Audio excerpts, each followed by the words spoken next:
Sa tindi ng krisis sa langis, halos wala nang naiuuwing kita ang mga PUG driver. Ang iba naman nauubusan na ng gasolina sa daan. Ang detalye sa agenda report ni Lean Bustillos ng Abante.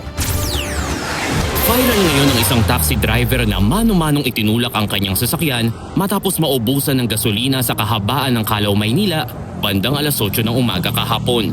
Ayon sa 45 taong gulang na si Christopher Concordia na 10 taon ng taxi driver, papunta sana siya sa Malacanang para ihatid ang kanyang pasahero. Palabas na ako ng Calao, bilang tumirik, hindi ko na pinilit paanda rin kasi alam ko na wala ng gas. Kaya tinulak ko kagad. Nakahayt ako lang mag-isa na itulak ko. Kumbaga sa Taranta, siyempre, inaano ko na baka sakali, baka makadalikan ako, hindi ko masabing hindi ko tatawin.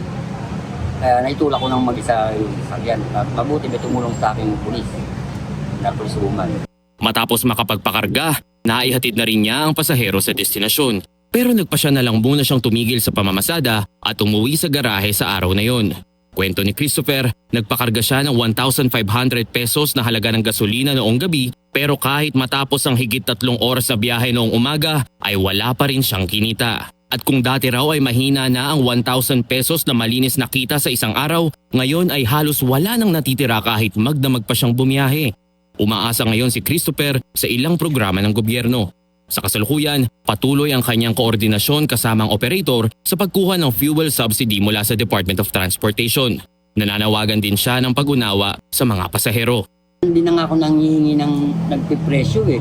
Ang sa akin, pag minetro ko, dagdagan yung iba dagdagan ka 20 pesos, 20 pesos. Ayun, hindi lugi ka pa rin doon. Yun sa akin, meron naman na yung talagang tama, kaya lang karamihan yung mga pasaherong di marunong makaintindi.